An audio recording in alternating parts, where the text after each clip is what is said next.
Les phases de la Seconde Guerre mondiale, 1939-1945. Les années 30, la montée vers la guerre. Hitler, dès son arrivée au pouvoir en mars 1933, mène une politique extérieure agressive visant à rassembler dans un même État, le Troisième Reich, tous les peuples de culture germanique, de race germanique selon lui. En 1936, violant le traité de Versailles, il remilitarise la Rhénanie.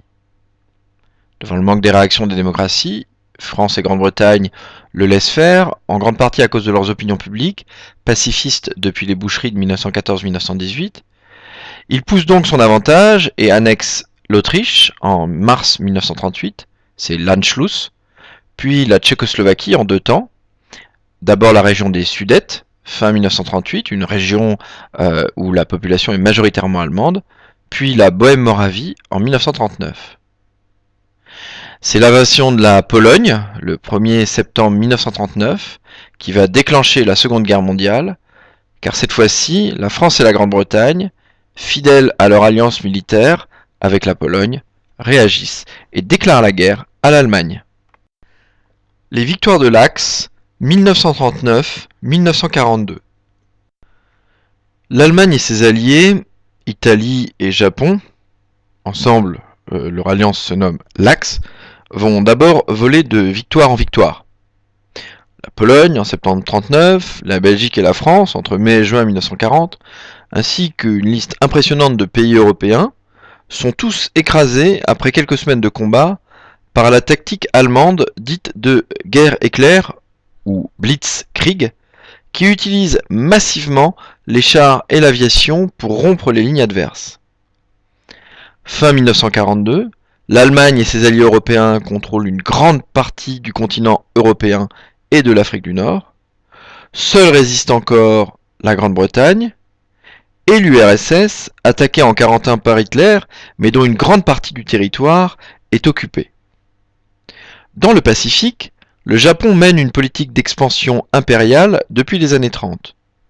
En 1941, les Japonais contrôlent la plus grande partie de l'Asie du Sud-Est, mais leurs ambitions se heurtent aux États-Unis et le 7 décembre 1941, ils attaquent la flotte américaine à Pearl Harbor, sans déclaration de guerre initiale, espérant profiter de l'effet de surprise pour détruire d'un seul coup le potentiel militaire américain. La victoire des Alliés, 1942-1945. En 42-43, le sort de la guerre change en quelques mois et en 3 batailles. En Afrique du Nord, en octobre 42, les Allemands et les Italiens sont battus à El Alamein et doivent abandonner l'espoir de conquérir l'Égypte. Quelques mois plus tard, ils sont même chassés de tous les territoires qu'ils contrôlaient dans cette région. Dans le Pacifique, en février 43, les Japonais subissent la défaite de Guadalcanal qui redonne l'initiative aux États-Unis. Mais c'est surtout la défaite en URSS de Stalingrad en février 43 qui marque les esprits. Les Allemands vont perdre 500 000 hommes, tués, blessés ou faits prisonniers. À partir de ce moment, les armées de l'Axe vont aller de défaite en défaite. En Europe, sur le front de l'Est, le rouleau compresseur soviétique est en route et ne s'arrêtera qu'à Berlin.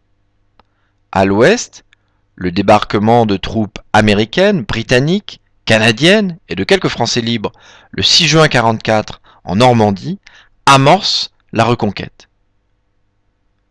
En avril 1945, encerclé dans Berlin avec les restes en lambeaux de la Wehrmacht, l'armée allemande, Hitler se suicide. Le 8 mai 1945, l'Allemagne capitule. C'est la fin de la guerre en Europe. Dans le Pacifique, malgré une situation militaire désespérée, le gouvernement et l'armée du Japon refusent de se rendre, de capituler. Les États-Unis vont alors utiliser pour la première fois l'arme nucléaire. Le 6 août et le 9 août 1945, Hiroshima, puis Nagasaki, deux grandes villes japonaises, sont bombardées.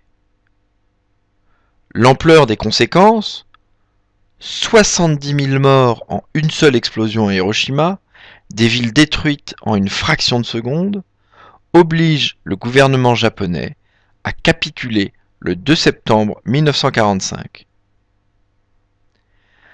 C'est la fin de la Seconde Guerre mondiale, remportée par ce que l'on appelle les Alliés, États-Unis, URSS, Grande-Bretagne, Canada, Australie, France libre, mais conflit qui a fait au total 50 millions de morts, le conflit le plus meurtrier de l'histoire.